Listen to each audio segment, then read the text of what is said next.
E galera, bem-vindos de volta ao canal. Hoje a gente vai mergulhar numa treta que tá pegando fogo na política brasileira. E o título já entrega o drama. Carlos Bolsonaro ataca governadores após Zema oficializar pré-candidatura.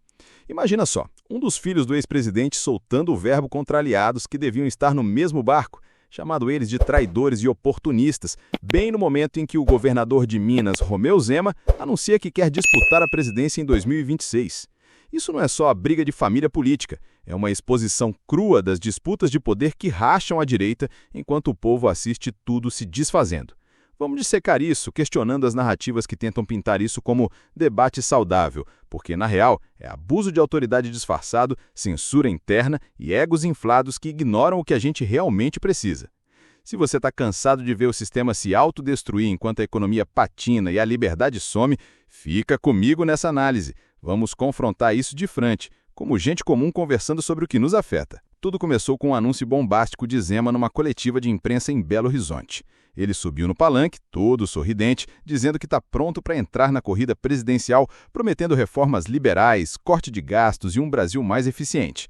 Mas mal o eco da fala dele parou e Carlos Bolsonaro, lá do Rio, explodiu nas redes sociais. Em posts seguidos, ele acusou governadores da direita, sem citar nomes, mas todo mundo sabe quem é, de serem covardes que se calam diante de injustiças, priorizando projetos pessoais em vez de lutar pelo que realmente importa. Esses caras gritam fora PT só para ganhar voto, mas na hora de defender o povo de verdade, somem como ratos, algo nesse tom. A indireta foi clara para Zema, que está se posicionando como o novo rosto da direita moderada. Mas para Carlos, isso é traição pura, uma tentativa de herdar o legado do pai sem sujar as mãos na briga real. A tensão subiu rápido quando outros governadores reagiram. Um deles, digamos, um que comanda um estado do Sul, rebateu em entrevista dizendo que não vai entrar em baixaria e que o foco deve ser em governar bem, não em polarizar mais. Mas aí veio o contragolpe. Aliados de Carlos, incluindo o irmão Eduardo, compartilharam os posts e amplificaram, chamando esses governadores de oportunistas que lavam as mãos. O barraco virtual virou notícia nacional, com hashtags voando e memes de ratos com ternos. E o pior, isso não ficou só na internet não. No Congresso, numa sessão simbólica sobre reformas eleitorais, o tema invadiu o plenário. Um deputado bolsonarista subiu na tribuna e disparou. Enquanto Zema posa de candidato, onde ele estava quando o sistema apertava o cerco contra a liberdade de expressão. A oposição riu, mas um aliado de Zema interrompeu. Isso é desespero de quem vê o barco afundando e quer arrastar todo mundo junto. A sessão quase virou caos, com o presidente da mesa batendo o martelo para acalmar os ânimos. Mas o vídeo viralizou, mostrando olhares fuzilantes e gestos nervosos. Agora vamos ao cerne. Por que isso está acontecendo justo agora? Carlos não está atacando à toa. Ele vê na candidatura de Zema uma ameaça ao clã Bolsonaro que ainda domina parte da base direitista. Mas vai além de vaidade. É uma disputa de poder que expõe abusos dentro do próprio campo. Esses governadores que deviam unir forças contra o que chamam de censura do STF se calam quando convém, aprovando leis que aumentam o controle sobre redes sociais ou ignorando decisões judiciais que calem vozes críticas. E Carlos, com a sua artilharia verbal, confronta isso, mas no fundo também joga para a plateia, usando o pai como escudo para manter influência. O resultado? Uma direita rachada, onde narrativas dominantes tentam nos convencer que é renovação natural, mas na real é briga por holofotes enquanto o povo lida com desemprego, inflação e uma sensação de que ninguém representa a gente de verdade. Lembra daqueles bloqueios em redes que silenciam opiniões? Isso é censura institucional e esses ataques de Carlos destacam como, até dentro da oposição, o poder corrompe e divide. Frase de efeito para você compartilhar. Carlos Bolsonaro chamando governadores de ratos, a direita se devorando enquanto o Brasil afunda. Quem ganha com isso? Só os de cima. Corta e espalha a galera, porque isso precisa ecoar. A tensão cresceu quando Zema respondeu indiretamente numa live, defendendo que sua pré-candidatura é para unir, não dividir, e que ataques pessoais só enfraquecem o lado.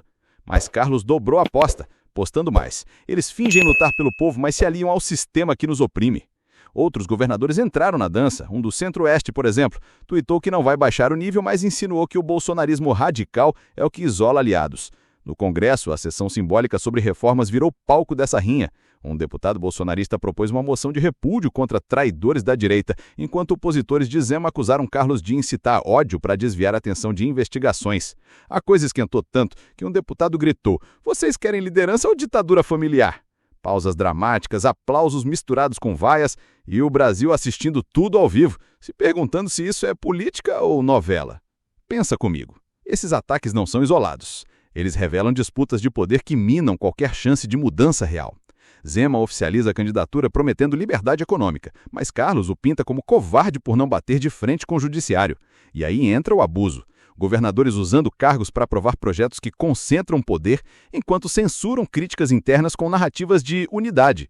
O STF, no meio disso, continua decidindo sobre liberdade de expressão, bloqueando contas que questionam o sistema, e ninguém une forças para confrontar. Carlos ataca porque vê seu espaço encolhendo, mas no fundo reforça a divisão. E o povo inconformado? A gente vê e se pensa, se nem eles se entendem, como vão nos representar? Quantas vezes você postou algo e teve medo de ser silenciado? Essa briga é sintoma de um sistema podre, onde egos prevalecem sobre o bem comum. Outra frase para viralizar. Zema candidato, Carlos ataca. Disputas de poder que calam o povo. Hora de vigiar e resistir, antes que nos calem de vez.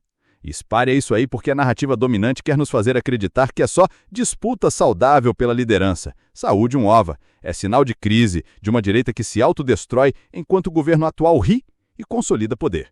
No Congresso, a sessão simbólica virou o ringue. Um deputado bolsonarista acusou Zema de se aliar ao establishment e o aliado rebateu, chamando Carlos de agitador sem propostas. A tensão era palpável, com ameaças de suspender a sessão e deputados trocando farpas sobre quem realmente luta pela liberdade. E, no fim, quem perde? Nós que vemos abusos como censura em redes e decisões judiciais que ignoram o povo sem ninguém para unir e combater de verdade. A tensão chega ao ápice quando conectamos os pontos. Carlos usa as redes para atacar porque sabe que ali tem eco, mas isso só amplifica a divisão. Zema, com sua pré-candidatura, quer se posicionar como alternativa moderada, mas ignora as bases radicais que sentem que foram abandonadas. E no meio, disputas institucionais. O Congresso aprova leis que deviam proteger liberdade, mas na prática servem para controlar narrativas. Abusos pipocam, governadores calando críticos locais, judiciário bloqueando vozes e figuras como Carlos inflamando sem propor soluções reais. Isso é uma teia que sufoca a gente, galera. Eu fico indignado, e aposto que você também. Por que esses caras não se unem contra os reais problemas, como a economia que não decola ou a censura que nos impede de falar? Chegando ao fim dessa análise, o que fica é claro. Os ataques de Carlos após a pré-candidatura de Zema expõem as rachaduras no poder, os abusos disfarçados e as disputas que minam a nossa liberdade. Mas não podemos ficar parados. Resistência é o caminho. Questionem essas narrativas, cobrem unidade de verdade, vigiem os que dizem nos representar. O povo tem que ser o fiscal, não eles. Liberdade se defende no dia a dia, com vigilância e ação. Se você tem conformado como eu, junte-se. Comente aí o que acha dessa divisão, curta se quer mais análises assim e compartilha para acordar mais gente. Inscreva-se no canal para não perder o próximo. Ative o sininho, porque a política não para. Valeu pela atenção, fiquem firmes e até a próxima.